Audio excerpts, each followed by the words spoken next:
오늘 본문의 말씀을 보면 이 요담에 이어서 아하스가 왕 위에 오르는 것을 볼 수가 있습니다. 하나님을 신뢰하고 정직하였던 이 선대의 왕들과는 달리 아하스 어떻습니까? 가나안 주민이 행한 모든 우상 숭배를 행하고 예배를 변질을 시켰습니다. 그리고 또 어떻습니까? 아람의 종교를 수용했습니다.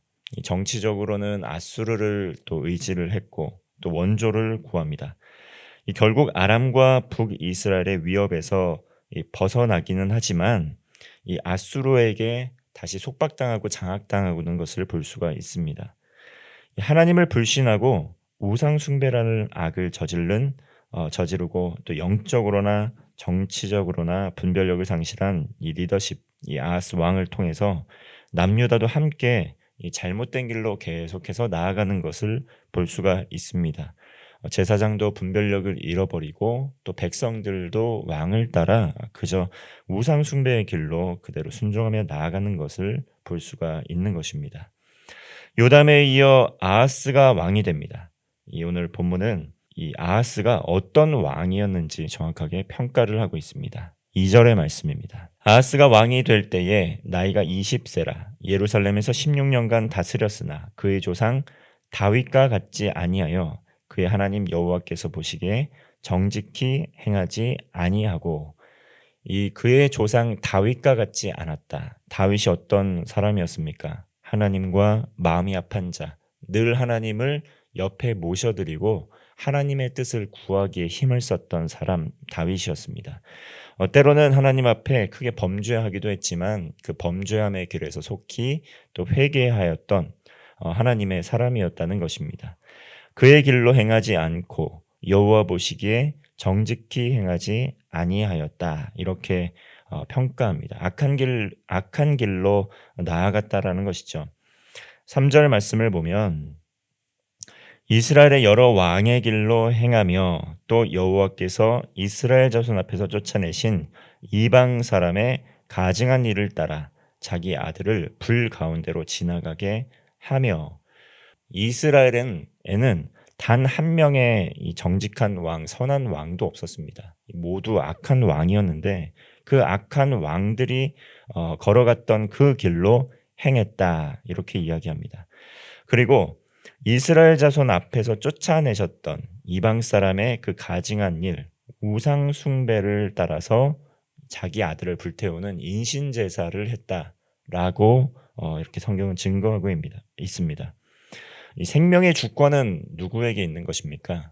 하나님께서 허락하여 주신 생명을 헛된 신을 숭배하기 위해서 또 그 생명을 드리고 우상 숭배의 가증한 길로 나아가고 있는 모습입니다. 이방 사람들의 전통을 따라서 또 이방 신에게 자기 아들을 제물로 드리는 그러한 악행을 저지른 것입니다. 오늘 본문의 11절에서 14절의 말씀을 보면 우상 제단을 만들고 제사를 드리는 것을 볼 수 있습니다. 그리고 또 나아가서는 다메섹의 신들에게까지 이 도움을 구하는 것을 볼 수가 있습니다. 성전의 기구를 파괴하고 성전의 문을 닫고 유다 성읍마다 산당을 세우고 우상을 숭배합니다. 하나님을 숭배하고 하나님을 경외하고 하나님을 예배하여 했던 이 남유다의 왕, 이 아하스는 그 반대편에 있는 헛된 신을 구하면서 예배를 훼손시키고 있는 것입니다. 하나님의 이 나라의 왕이 되어 주시고 주인이 되어 주셔야 되는데 위기 상황 가운데에서 하나님께 나아가 하나님께 은혜를 구하고 하나님의 뜻을 구해야 되는데 위기 순간을 맞이할 때마다 하나님이 아니라 다른 곳으로 나아가 도움을 구하는 것을 볼 수가 있는 것입니다. 4절 말씀을 보면 또 산당들과 작은 산 위의 모든 푸르나무 아래에서 제사를 드리며 분향하였더라. 계속해서 우상 숭배의 길로 나아갔다라는 것 계속 보여주고 있습니다. 그 결과 어떻게 됩니까? 아람의 왕 르신 또 북이스라엘의 배가 연합하여서 예루살렘을 에워싸고 공격합니다. 그런데 이 예루살렘이 당장에 함락되지는 않습니다. 그러나 남유다는 어떻습니까? 계속해서 예루살렘까지 빼앗기진 않지만 계속해서 그 나라의 남유다의 땅을 대적들에게 빼앗기는 것을 볼 수가 있습니다. 6절 말씀을 보면 당시의 아람의 왕 르신이 엘랏을 회복하여 아람에 돌리고 유다 사람을 엘랏에서 쫓아내었고 아람 사람이 엘랏에 이르러 거기에 거주하여 오늘까지 이르렀더라. 이렇게 하나님을 저버리고 또 가나안 땅에 들어가서 땅을 차지하게 하시고 또 복을 누리게 하신 분이 여호와 하나님 아니었습니까? 가나안 전쟁에서 승리할 수 있었던 비결은 하나님께서 전쟁에 먼저 앞서가셔서 이스라엘을 승리할 수 있게 하여 주셨기 때문입니다. 그런데 하나님만 섬기다 보니까 때로는 위기의 상황에 처할 때 있지 않습니까? 그럴 때 하나님만 섬겨서는 지금 누리고 있는 복을 누릴 수가 없구나.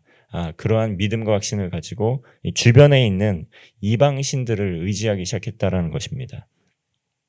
위기의 상황에서 또 어려움이 오는 상황에서 온전한 신앙을 또 견지하지 못하고 흔들리는 모습을 보이고 나아가서는 그 이전보다도 더 큰 악을 행하는 것을 볼 수가 있다는 것입니다. 신뢰가 깨졌다는 것이죠. 하나님만 섬겨도 나라가 위기를 겪을 수 있구나. 하나님을 또 따라도 삶의 어려움을 겪을 수 있구나. 그러면 삶의 위기와 이 나라의 어려움을 모면하기 위해서 어떻게 할 수 있을까? 하나님 이외에 다른 신들도 섬기는 것이 좋겠다. 이것이 두 마음을 품은 이 왕들의 어떤 원리였습니다. 행동에 대한 어떤 근거였습니다. 그러나 이 과정에서 이사야 7장 1절과 14절의 말씀을 보면 이때 일어난 이 사건에 대해서 더 묘사를 하고 있습니다. 이사야 선지자는 아하스에게 또 하나님께 구하기를 또 증거하고 또 전하지만 그는 이것을 거역하고 결국은 끔찍한 전쟁의 결말을 맺게 된 것입니다. 메세의 침입으로 땅을 빼앗긴 것입니다. 이때 이사야 7장 1절에서 14절 처녀가 잉태하여 아들을 낳으리니 보라 임마누엘이 하리라. 그러니까 하나님께서 비록 이스라엘 백성들 남유다의 백성들 이 사람들이 하나님을 저버리고 계속해서 거역하고 불순종의 길을 걸어가지만 결국은 그 구원의 손길을 끊지 않으시고 구원자 하나님 메시아를 보내주실 것이라는 언약의 말씀, 약속의 말씀을 하고 있는 것입니다.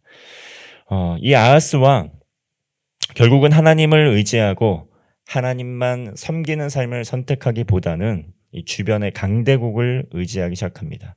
아수르를 의지한 것입니다. 7절과 8절 말씀입니다. 우리 7절과 8절 함께 읽겠습니다. 아하스가 아수르 왕 디글랏 빌레셀에게 사자를 보내 이르되 나는 왕의 신복이요 왕의 아들이라. 이제 아람 왕과 이스라엘 왕이 나를 치니 청하건대 올라와 그 손에서 나를 구원하소서 하고 아하스가 여호와의 성전과 왕궁 곳간에 있는 은금을 내어다가 아수르 왕에게 예물로 보냈더니 이 아하스가 아수르 왕 디글랏 빌레셀에게 사자를 보냅니다. 그리고 왕의 신복 왕의 아들인데 이제 아람 왕과 이스라엘 왕이 우리를 치고 있기 때문에 그 손에서 나를 구원하소서라는 그러한 간청을 올립니다. 어떻게 보면 이것이 이 아수르 왕에게 해야 할 간청이라기보다는 하나님께 가지고 나아가야 할 기도 제목과 같은 그러한 그림을 볼 수가 있습니다. 고백임을 볼 수가 있습니다. 나는 왕의 신복이요 또 왕의 아들입니다. 그리고 나를 구원하소서라고 이렇게 메시지를 전했는데 이 사자가 정말 이러한 메시지 누구에게 전해야겠습니까? 그리고 사자를 통해서 전할 것이 아니라 아하스 왕이 이러한 메시지를 누구에게 간청을 해야 하겠습니까? 하나님께 해야 된다는 것이죠. 여호와 하나님께 이러한 간청과 이러한 도움을 구해야 함에도 불구하고 그렇게 하지 않았습니다. 그리고 모든 우상들을 척결하고 하나님 앞에 위기의 상황 가운데 회개하고 하나님 앞에 다시 나아가는 계기로 삼아야 했음에도 불구하고 이 영적인 분별력을 갖지 못하고 엉뚱한 것을 의지하기 시작했다는 것이죠. 그리고는 어떻습니까? 성전의 은금을 예물로 보낸 것입니다. 하나님을 섬기는 데 드렸던 예물을 빼서 이방의 왕을 위하여 그것을 귀한 것을 깨뜨려 이방의 왕에게 드려버린 것입니다. 우상 숭배를 한 것이죠. 이 비단 보여지는 것에만 보여지는 신에게 드리는 것만 우상 숭배가 아니라 하나님을 의지하지 않고 이 세상의 권력을 쥐고 있는 아수르 왕을 의지했던 아하스. 이것은 어떻게 보면 하나님 대신에 다른 대상, 다른 힘을 가진 권력자를 섬겼던 우상 숭배의 모습을 보여주는 것이라고 할 수가 있습니다. 아수르 왕이 그 청을 듣고 또 다메섹을 점령하고 또 아람 왕을 죽입니다. 그랬지만 그 가운데에서도 또 아하스는 그곳에 있는 또 제단, 또 그곳에 있는 또 신을 섬기는 것을 보게 됩니다. 제사장에게 그곳에 있는 제단의 모양을 그대로 보고 만들라고 이야기를 합니다. 성전 앞에 있던 놋제단과 세제단 그리고 여호와의 성전 사이에서 옮겨다가 그 제단 북쪽에 그것을 새로 만든 우상을 숭배하는 데 쓰였던 제단 앞에 그것을 두게 되었다는 것입니다. 제사장은 왕의 이런 헛된 가르침, 거짓된 가르침에 대해서 저항 없이 순종을 하게 됩니다. 왕의 명령에 순종한 신하 좋았지만 이 신하도 이 제사장도 사실은 여호와 하나님 앞에 바른 분별력을 가지고 행하였지만 모두가 다른 길, 범죄에 제약된 길로 분별력 없이 나아가고 있는 것을 보게 되는 것입니다. 하나님께서는 남유다 백성, 특별히 이 남유다의 왕이 여호와 한 분만을 섬기는 왕이 되기를 바라셨습니다. 비록 삶을 살아가는 가운데 아하스 왕이 위기의 상황, 또 나라의 전면적인 어려움의 상황을 맞이하게 될지라도 하나님께 마음을 쏟고 하나님께 예물을 드리고 하나님을 섬기며 하나님께 응답받아야 함에도 불구하고 또 특별히 하나님께서는 이사야 선지자라는 그 선지자를 통해서 하나님의 사람을 통해서 나아갈 길, 또 헤쳐나갈 길을 보여주셨음에도 불구하고 영적 분별력이 어두워져서 또 하나님을 떠나서 다른 신을 섬기고 또 우상 숭배를 하고 또 헛된 곳에 하나님께 드려야 될 예물을 헛된 곳에 사용하게 되는 것을 볼 수가 있는 것입니다. 우리의 삶에 위기의 순간이 찾아올 때가 있습니다. 문제에 봉착할 때가 있습니다. 하나님을 섬기고 있음에도 불구하고 그러한 때, 고난의 때, 고통의 때를 지날 때가 분명히 있다는 것이죠. 그럼에도 불구하고 우리가 마음을 쏟고 믿음을 가지고 나아가야 될 대상은 오직 여호와 하나님 한 분이시다라는 것을 결코 잊지 않아야 할 것입니다. 우리의 삶에 모든 우상을 또 정비하고 삶을 정비하고 더욱더 하나님께 정결한 신앙을 가지고 믿음으로 나아가는 기회로 삼아야 된다는 것이죠. 인생의 고통의 순간, 또 고난의 순간, 또 두려움과 염려, 또 불안과 걱정이 우리의 삶에 엄습할 수 있지만 여호와 하나님 한 분만을 섬기는 그 신앙에서 떠나지 않고 하나님을 섬기는 가운데 하나님께서 주시는 놀라운 복을 누리는 복된 성도가 되시기를 주님의 이름으로 축원합니다. 기도하겠습니다. 하나님 아버지, 인생을 살아가는 가운데 위기의 순간, 또 어려움의 순간, 고통과 고난의 순간을 통과할 때가 있습니다. 우리의 삶에 있는 모든 불신앙을 제거하게 하여 주시고 또 위기의 순간을 맞이하게 될수록 더욱더 하나님께 나아가게 하여 주옵소서.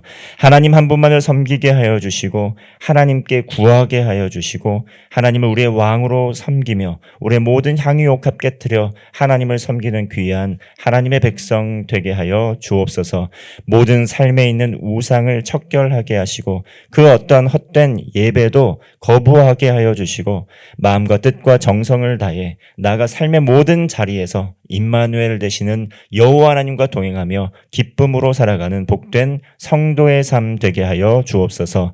어디를 가든지 무엇을 하든지 우리와 동행하시는 우리 구주 예수 그리스도의 이름으로 기도하옵나이다. 아멘.